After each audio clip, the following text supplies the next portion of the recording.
Everyone, I'm Lamont Gilchrist, www.lgfitnessmessiah.com is my webpage.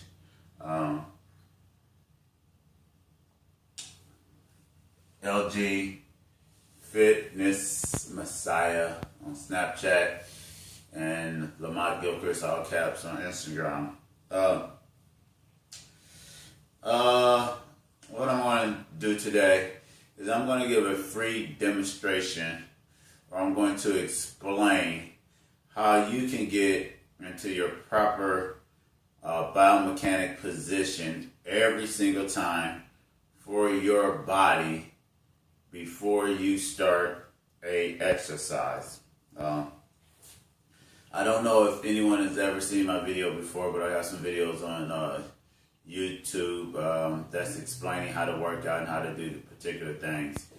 Now, the reason why you want to get into correct biomechanical position to perform an exercise is the same reason through evolution why we got into certain positions to engage in combat, to hunt, and other particular things like that, because it was our survival depended upon these positions.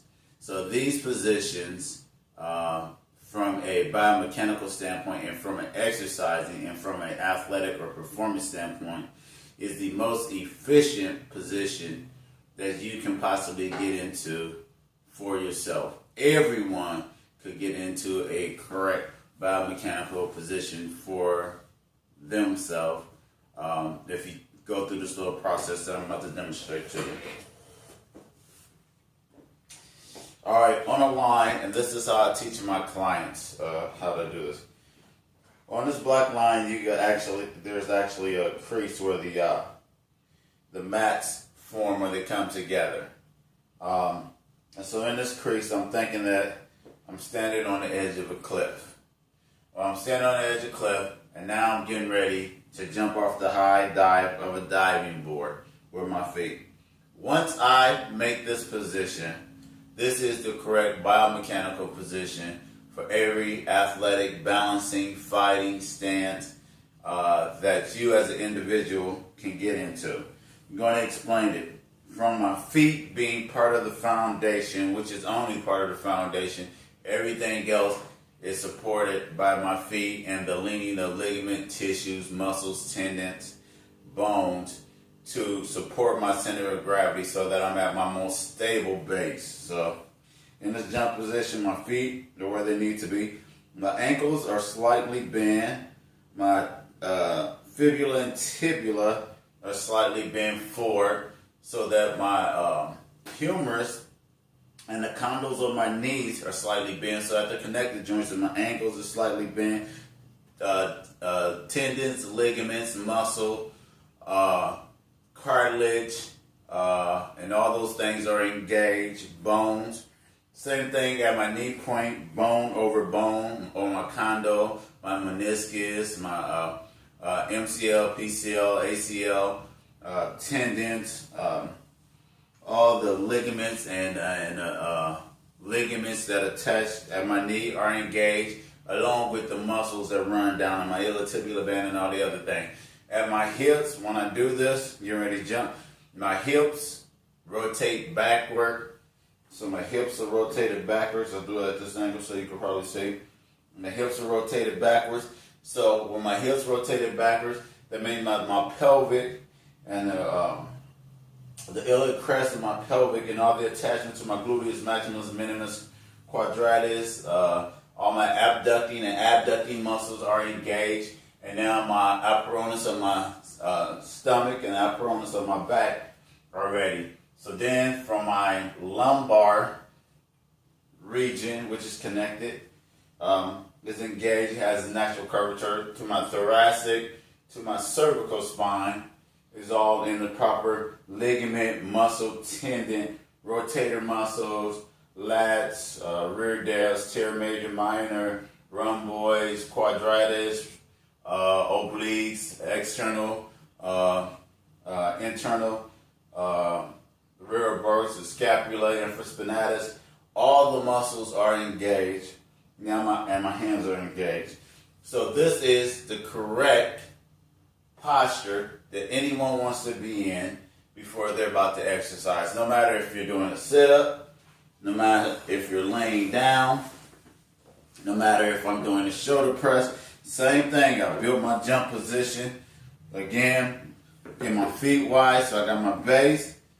Got everything else as part of the working part. If it's not part or stabilized down by being part of the foundation, which my feet and my butt makes that part of the foundation. So everything in here is part of the foundation. So now it means something down here is about to be worked from my shoulders or up above my waist. Same thing when the bar is on my shoulders, then everything from down below that is about to be worked. So that's how you get into the proper position, whether you're leaning back or standing back. And I teach this to my clients, and I'm teaching this to you so that you can get a full understanding of how the biomechanics and how the body works. Not only is this position good for the exercise that you're doing, so you're going to be able to maximize the weight, probably without injuring yourself, and got every situation or every part of your body actually working to perform the exercise. Now, you're going to get a whole bunch of different reactions inside your body, from isometric to ligament, tightening to tendon tightening to concentric or eccentric. So you get a whole bunch of different things, a stabilizer, bone on top of bone, making bones thicker and more stable.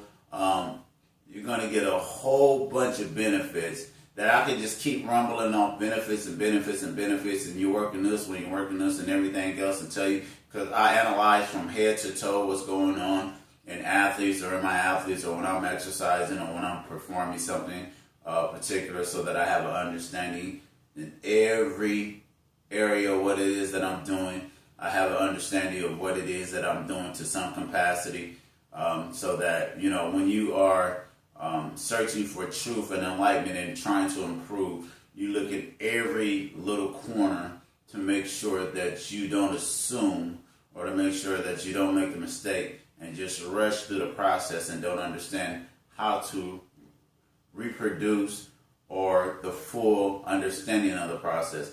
Now, it's not warranted for someone who's not a scientist or someone who's not interested in knowing all this stuff. But for a trainer or for someone who's a professional on any level that's dealing with the human anatomy or anything else like that, that is very important that you leave no stone unturned when you're examining or refining your ideology and your philosophies and your science on performance in the human body. That right there, what I just told you, is the $1 million move for everything. If you can get into that position, which everyone can, if I tell you stand on the line, get ready to jump, you're going to get into your most stable position. We don't have to go with have your feet this far out or turn your feet in and this and this.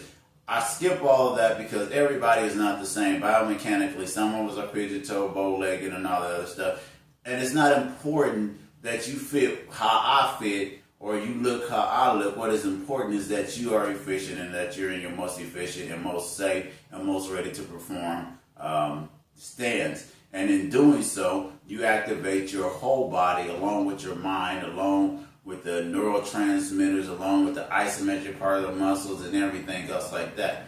When you don't do that, you compromise the whole system, so sooner or later something's going to have to give. Either the weight is going to get too great and you're going to injure yourself, or either you're going to get frustrated because you're going to keep getting hurt and you're going to keep having these feelings because things are not engaged, and you eventually will probably end up quitting because you won't get the results that you want to get. And then when you're not in those proper positions, something else has got to happen inside your body to make up for the energy that's coming from the foundation through your body, through your ligaments, tendons, bones, spirit, soul, everything. Because it is very true when you're in big lifts and stuff like that. Anybody that's world-class lifter or anything else like that will tell you, who who's ever pushed their body to the limit like I have, where you torn muscles and done particular things.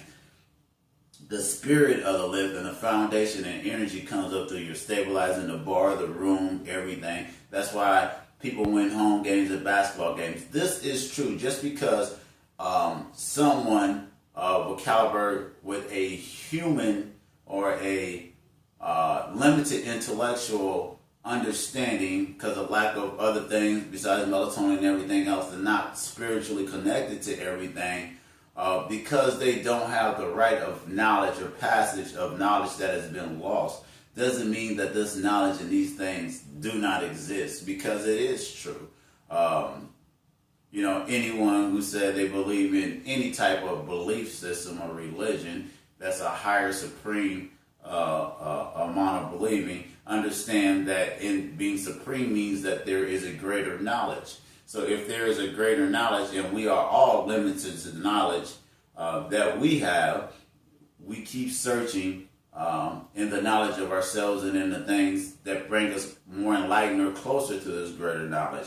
So don't be afraid to use other aspects of exercising, the inner core, the chi, all these other different things that come from all these different practices in art that has been passed down for hundreds of thousands of years, for millenniums, that's older than any form, religion, and other things else like that, to know that there is a greater power source that we do utilize in the performance of exercising or day-to-day activities, or like when you see someone rescue, lift a car off someone and other things, stuff like that they can't explain.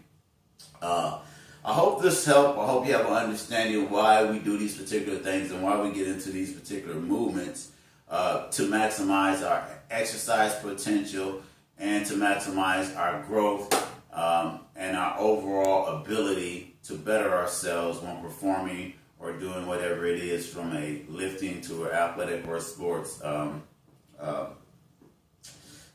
performance or skill. My name is Lamont Gilchrist. LG Fitness Messiah is my web page, www.lgfitnessmessiah.com. Subscribe to my YouTube channel if you like this video. Push like, whatever. Hope this helps. Thanks.